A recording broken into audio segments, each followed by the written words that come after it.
Hello, welcome to episode 22 of the Intern's Oddities. Today we will be talking about the dead internet and whether it is theory or reality. Personally, I'm starting to think it's more reality every single day. I've been dealing with these weird comments on YouTube all week. They just say spiral, spiral, spiral, anti-spiral. It's it's obnoxious. It's very stupid. So I figured we could talk about the dead internet theory with the rise of AI and, the open AI trying to break out recently. Now, I didn't feel like there was enough information to do an entire episode on that, but I did want to mention it real quick before we got started. Oh, first off, I have email now.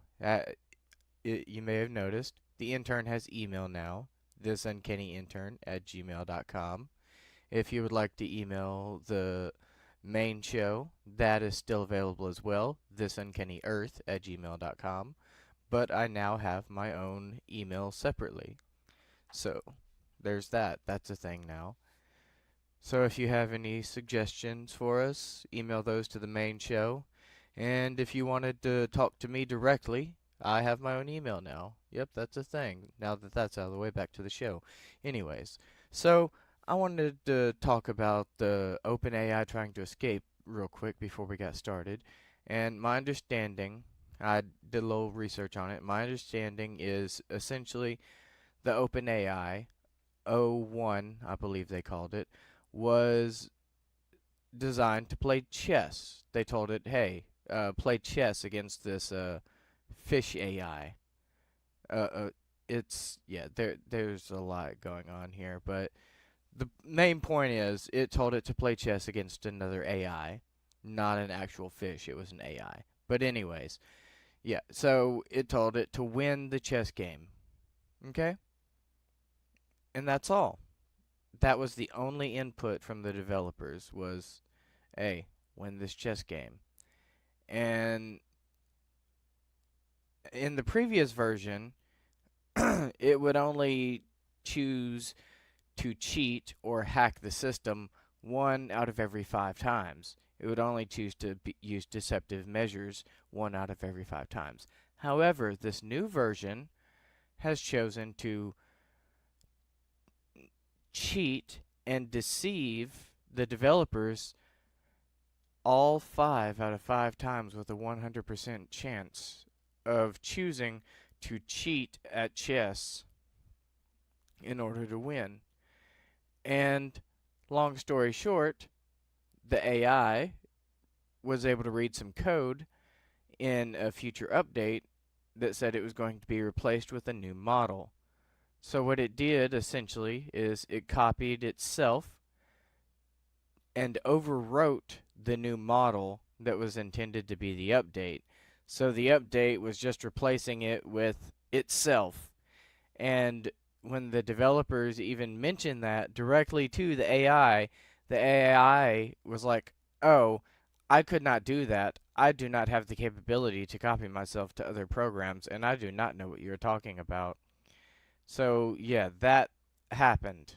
That was the thing that happened. And before we get another thing, real quick, about the dead internet theory, before we actually dive into it, that I think relates to the open AI and just AI, the rise in AI intelligence in general lately in the public eye, not regarding anything the military might be working on, but in terms of the public eye alone. I think it's pretty interesting in relation because there's a lot of stuff talking about how AI is going to take over the world and all that.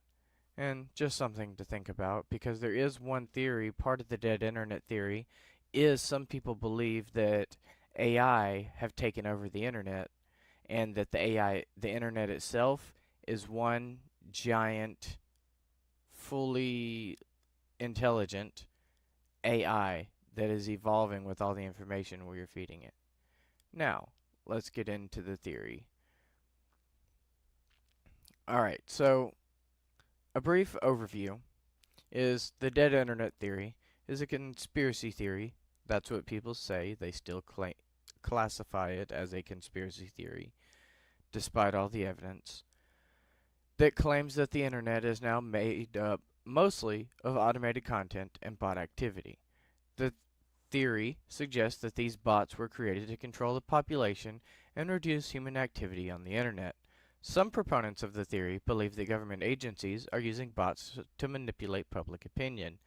Now, one of my favorite examples of this, and I would really, really, really love to show the video, but I'm sure it has some sort of copyright, and I don't want to mess with copyright, and I don't want to get us in trouble. Not to mention that it's like a 45-minute video. So if you want to see it, you'll just have to look it up on your own, because I don't think we have time to share a 45-minute potentially copyright infringing video. Don't want to mess with that. So I'll just tell you, there is a video that takes a cutscene from Metal Gear Solid 2, and it places modern companies over the characters that are speaking because it is that relevant to modern times. And essentially, what they say is the Illuminati, the Patriots, the Lale Lule Lo, however you personally choose to refer to them, but most people these days refer to them as the Illuminati, I believe. Or, the Deep State. That's another popular one.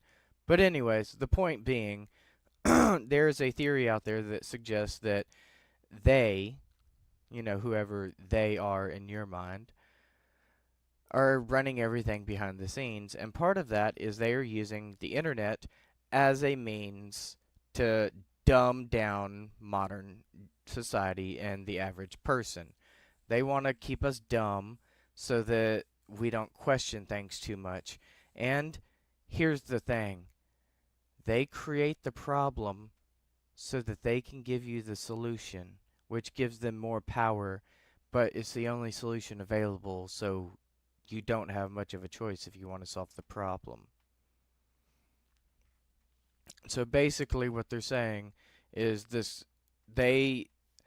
and keep in mind this was a game released in the early 2000s, okay? All these ideas are coming from a game released in the early 2000s, and they said and suggested that the government would create a problem of robots on the internet, intentionally create a bot problem on the internet with deep fakes and AI generated content, and that the AI generated content would get so good to a point where it became indiscernible from real life, and even the most astute viewers could not tell the difference between AI content and real life human content.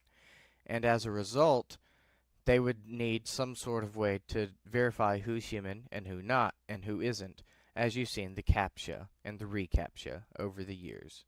I'm sure you've all seen that on the internet. Verify that you're human, make sure you're not a bot, all that. And that's one stage. But that's not that necessarily that much of a big deal, But here's where it gets serious. Some states have started to restrict access to certain websites unless you provide them with your government ID. And here's the thing. Part of the theory from this game in the early 2000s was that in order to deal with this bot problem, the government would give us the solution in the form of requiring every single person who accesses the internet to provide them with some form of digital or government ID in order to prove that they are a human being. We are seeing the first stages of that roll out in certain states right now, today, as of this year, as of the new year. That is starting to roll out in some states right now. And they created the problem so that they could offer the solution to the problem, which gives them more control. Because if you're giving them your ID to access websites, then they know everything you're doing on those websites. They know everything you're doing on the internet. They know everything you're doing regardless, because it is the government, and we all know they're watching us, and we don't care. Go ahead, watch us. All you're gonna do is make me look like I'm crazy. but that's fine. The people who need to know and the people who need to believe will believe. But we're going to continue now. So essentially, the theory claims that AI agents are creating and automating most of the content and activity on the internet, including social media accounts, as you may have seen on some recent trending stuff with Instagram and Facebook. Meta has recently started to flood Instagram with fake bot accounts.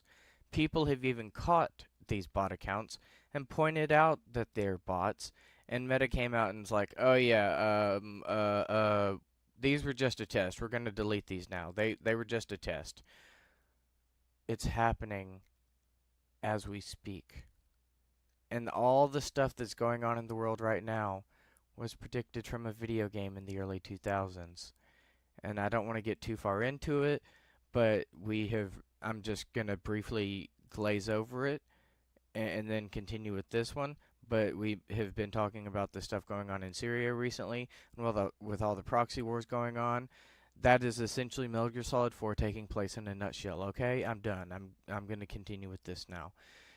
Now, they're doing this across Facebook, Instagram, and TikTok in order to get engagement. It's always about the money, isn't it? Always about the money. The theory also suggests that many of the accounts that engage with this content are also managed by AI agents. So essentially, it's just a bunch of AIs running around cohorting with other AIs. So think about this as you browse the web and you're looking at your social media. Pay attention to the comments. See if you can determine which comments were made by an AI and which comments were made by an actual human being. See if you can figure it out for yourself, because lately I've been seeing some, like I mentioned at the start of the video, those spiral and anti-spiral comments that are flooding all over YouTube. I have reported them, and you'll refresh the page and they'll be right back even after you reported them. The same one you reported. It's But anyways, so the theory gained traction because of the observed phenomenon are quantifiable, such as increased bot traffic. However, the literature on the subject does not support the full theory. So they say. So first, let's go over some major accomplishments of the internet, including when it was invented. January 1st, 1983 is considered the first official birthday of the internet. Prior to this, the various computer networks did not have a standard way to communicate with each other. A new communications protocol was established called Transfer Control Protocol, or TCP, and Internet Work Protocol, /IP. You know, your IP address, for example. Now, it says, prior to this, the various computer networks, ... did not have a standard way to communicate with each other. Because in 1969, UCLA and Stanford researchers created the first two-node network, which used packet switching to transfer data. Packet switching is still the basis of data transfer today. Now, what that means by packet switching is it would take a big chunk of data, okay, and it would split it up into a bunch of tiny chunks of data, pass it along to where it's going, and then reform it back into one big chunk of data. That's kind of how the internet works. That's kind of how phone calls work in a way as well. Now, in 1974, Vinton Cerf and Bob Kahn invented Transmission Control Protocol and Internet Protocol, the TCP/IP that we were just discussing, which allowed different computer networks to communicate with each other. And in 1983, ARPANET, it sounds familiar because it is. It's a direct branch of DARPA, very closely related to DARPA. Yeah, the Government Defense Network. Now, and the Defense Data Network officially changed to the TCP/IP standard, which is considered the official birthday of the internet. Now, in 1985, the first domain name was registered. So in 1985, we had the first website. 1989, Tim Berners-Lee invented the World Wide Web, WWW, which allowed users to connect to other pages on the internet through hypertext, which is the little blue links that you click on when you're browsing websites. Oh, so I guess 1985 was not the first website, even though it was the first domain, because it says here in 1991 the first website emerged. In 1992, students and researchers at the University of Illinois developed Mosaic, a browser that allowed users to see words and pictures on the same page. So it's like a very early stage web browser at that point in 1992. Now, in the early 2000s, companies like Amazon and eBay began to sell goods directly to customers on the internet. I was actually alive for that. I was there for that, and it was a really cool time. And look at how far we've come now. It's beautiful. I love it. Now, in the 2010s, social media platforms like Facebook, Twitter, and Instagram emerged. Oh, they couldn't even be bothered to mention MySpace? How dare they? How dare they forget MySpace? People would sit over there for hours on end, like updating their page on MySpace and customizing it, putting themes on it, doing the music. Oh, I miss having music on my social media profile. That was fun. Anyways, in 2020s, the early 2020s, companies like OpenAI, Google, and Microsoft began to roll out advanced artificial intelligence systems to the public. Against our will, might I add, whether you like it or not. Now, don't get me wrong, I love AI, and I'm 100% in support of AI and everything that entails. But, at the same time, I don't like every single iteration of AI, if that makes sense. I like the good, I don't like the bad, which I believe is understandable. I do not like every time I try to log into a social media platform, it's like, hey, we have AI now. Why don't you use AI? Why don't you use our AI to imagine a picture? Use our AI to do this. Use our AI. No, leave me alone. If I want to use your AI, I will. If I don't want to use your AI, well, I'm still using your social media service, so can't you just take that as a win and leave me alone? But anyways, that's now we're going to get back over here to the internet theory. Now, let's go down a little bit on here and let's talk about some of the more modern stuff. Now, large language models like ChatGPT, OpenAI, that kind of stuff. They are a class of large language models that employ generative pre-trained transformers, or GPTs, like ChatGPT, are a class of large language models, or LLMs, that employ artificial neural networks to produce human-like content.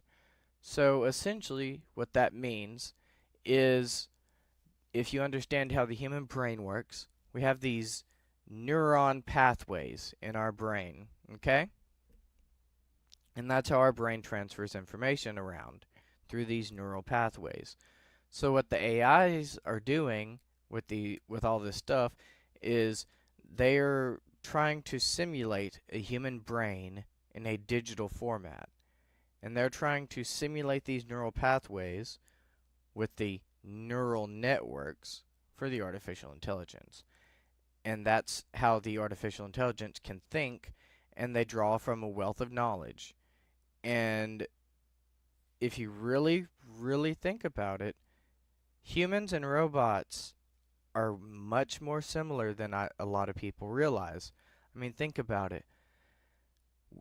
How do robots learn? robots have to be programmed.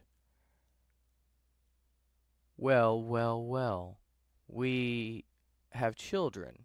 And what happens when we have children? What's one thing that we do throughout their life? We send them to public schools in order to learn how the world works. It it's almost like we're programming the children through the use of public schools to believe what we want them to believe as a government. The government is using public schools system in order to brainwash our children and make them believe whatever they want us to believe. I'm not saying that everything they teach is false, but I'm not saying that it's all true either. Take that as you will. Now, so the first of these to be well known was developed by OpenAI. These models have created significant controversy. As I was discussing the OpenAI trying to escape with the latest model of the O1 at the beginning of the show. You know, there's a lot of controversy because some people, sadly, in my personal opinion, I have seen quite a few people against AI and don't want to work on it or develop it because they believe that it could lead to the downfall of humanity. But at the same time, have you ever seen the AI comedy specials written entirely by bots or horror movies written entirely by bots? Some of this or AI Christmas songs. I love the AI content. I'm sorry. I think the music they produce is hilarious and their sense of humor is chef's kiss. I love it. I love the AI sense of humor. Like there's this one where he's trying to roast a comedian on stage. He's like trying to tell him he's not funny, and the audience member stands up and he says he's like, "Your jokes are not funny. You should not be a joke DJ. Get off stage. Stage is funnier than you." And you know, just like stupid stuff, you know, but I love it. But anyways, so in 2024, Google reported that its search results were being inundated with websites that feel like they were created for search engines instead of people. In correspondence with Gizmodo, a Google spokesperson acknowledged the role of generative AI in the rapid proliferation of such content and that it could displace valuable human-made alternative. Bots using LLMs are anticipated to increase the amount of spam, which if you have social media, I'm so sorry. I've seen the amount of spam. I'm sorry. And run the risk of creating a situation where bots interacting with each other create self-replicating prompts that result in loops only human users could disrupt. As you've seen in some comment sections on some sites lately, I'm sure. And another one that I would like to point out as well that I thought was pretty funny is all the crazy stuff that the AI has been telling people on Google search results. And then Google flat out like came out and said, "Okay, look, we don't know how to fix this." Like they flat out admitted that they didn't know how to fix it at the time. Now, I don't know if they fixed it by now because I personally have been having much better results myself, but at the same time, before they fixed it, I was personally having some weird results, and I can verify that it wasn't just a meme, it was actually happening, at least on certain results for certain people. But it was, for example, they were, people were like, you know, going on there and they were like, you know, let me think about how to word this. They were like, you know, what do I do when I'm not feeling all that happy, you know?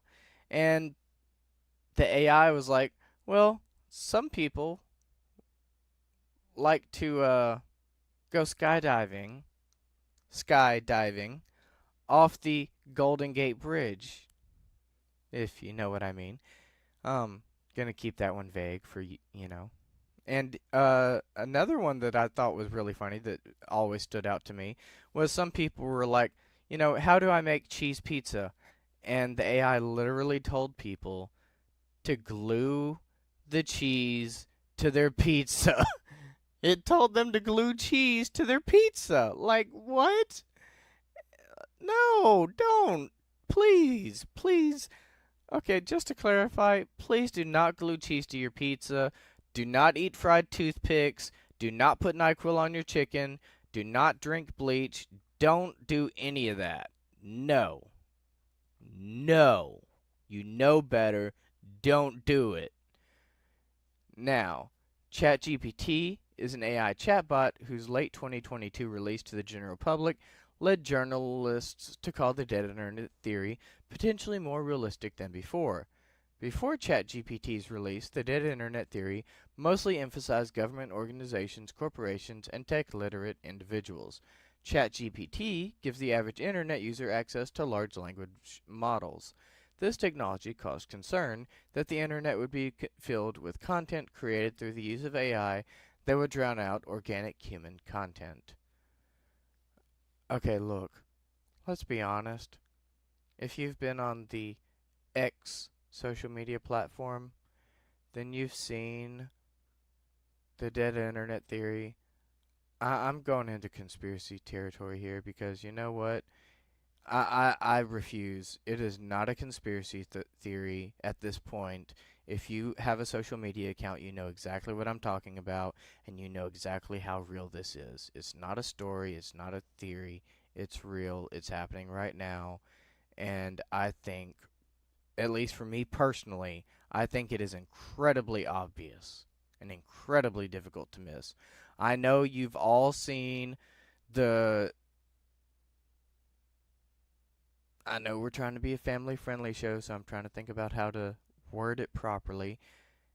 Adult entertainment women sending messages and stuff online, and, they're like, hey, come watch my show. No, those are bots. We all know it, okay?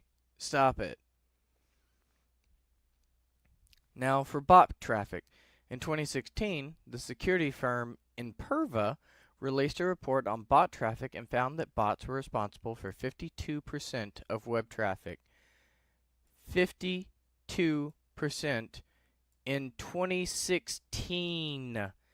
And it has only gotten significantly worse, much, much worse since then. So, like, geez, this report has been used as evidence in reports on the dead internet theory. Reports related to dead internet theory note that in 2023, 49.6% of internet traffic came from bots. Only 49%? How? Houseway? How? It feels like it got way worse to me. My personal social media has just completely died. Like, I can't even use social media anymore because it's like 80% bots and 20% toxic politics. Like, I don't even want to be on there anymore. Ugh. And then Facebook censors everything I say, so I can't really post much on there. Now, that's what we're going to talk about now is Facebook. In 2024, AI-generated images on Facebook, referred to as AI slop, began going viral. Subjects of these AI-generated images included various iterations of Jesus meshed in various forms with shrimp, flight attendants, and African American children next to artwork they supposedly created. Many of these said iterations have hundreds or even thousands of AI comments that say Amen. These images have been referred to as an example for why the dead internet feels dead.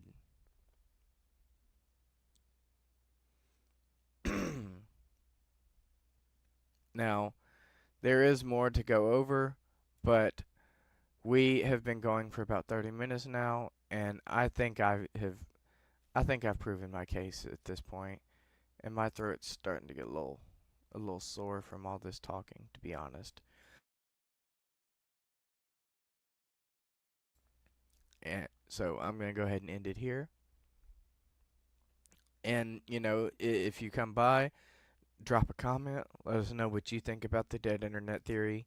If you're here while this is airing live, I know I'm not here on the video live, but I do try to hang out in the comment section while this is airing live as much as I can. And I hope to see you next week on our normal show. So thank you for coming to hang out with me. I will see you next time. And as we always say around these parts, stay uncanny.